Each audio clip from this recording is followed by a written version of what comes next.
morning, students. Today we will see last group of kingdom Protista, that is protozoans. These protozoans are heterotrophs, means they are dependent on some other organism for their food. These heterotrophs may be in the two way they can be heterotrophs. That is, one, they may be predators. Some of the protozoans are predators, means they are feeding on some other organism or they are eating some other organism as their food, or they may be living inside or on the body of some other organism. Then they are called as parasites. They may be parasites or predators.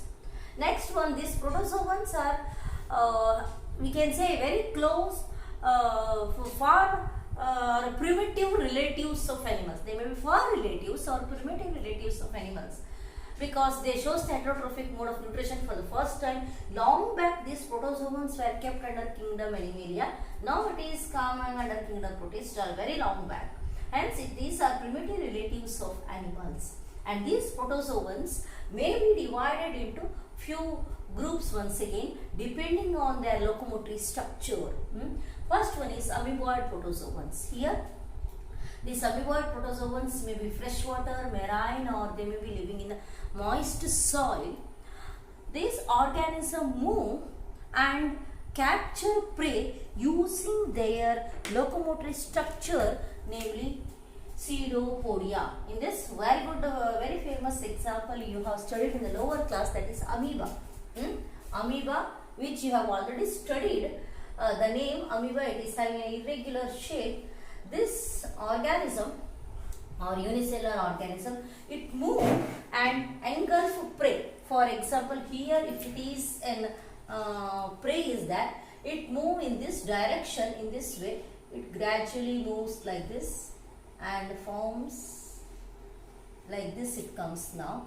This is it was its original position. Now it is came to a new position like this, and it has produced two small finger-like projections around the food stuff, and finally these two finger-like projections come close to one another like this and totally encircle the food stuff. And these finger-like projections which are produced from this amoeba, we call it as pseudopodia. Pseudopodia means false feet. ಮಿಥ್ಯಾ ಪಾದಗಳಂತೆ ಏನು ಕನ್ನಡದಲ್ಲಿ ಹೇಳ್ತೀವಲ್ಲ ಅದೇ. ಎರಡು small finger-like projections which are come out from the body, which is going to encircle the pathogen and not pathogen, a food, and that is the way it takes its food, that we call it as those finger-like structures, which helps not only in the movement as well as capturing of the prey, called as pseudopodia. Next,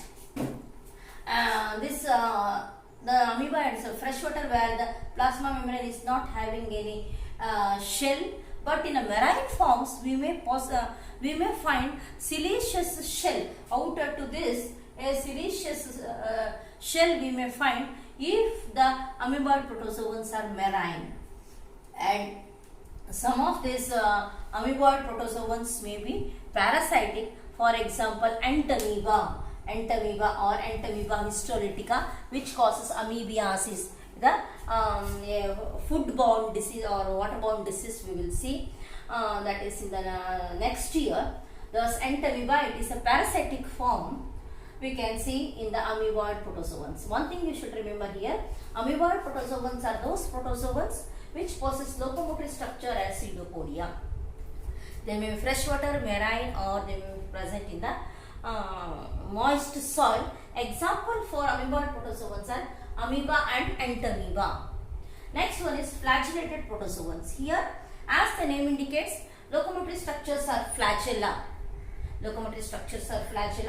And the one important flagellated protozoan which causes disease are called as trypanosoma, sleeping sickness, a disease caused by the flagellated protozoan trypanosoma. They possess locomotory structure as flagella, a whip-like structure. We call this as flagella. Next, that is usually one or two flagella will be there. Next is ciliated protozoan. Example is Paramecium. Example is Paramecium. In this Paramecium,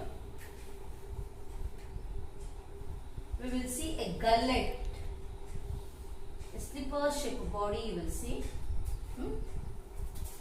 where the entire body is covered with a fine hair-like structure called as cilia. Cilia is the locomotive structure. This is an opening that it is called as gullet.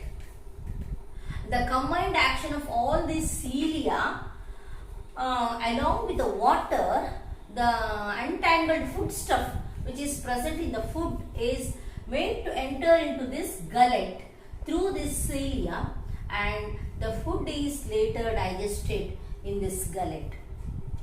The example is Paramecium. This is ciliated protozoans which possess locomotory structure as cilia, and they possess a so-called primitive digestive system. We call it as gullet. Next we will see sporozoans. The sporozoans are the spore-bearing infectious stage possessing protozoans. The sporozoans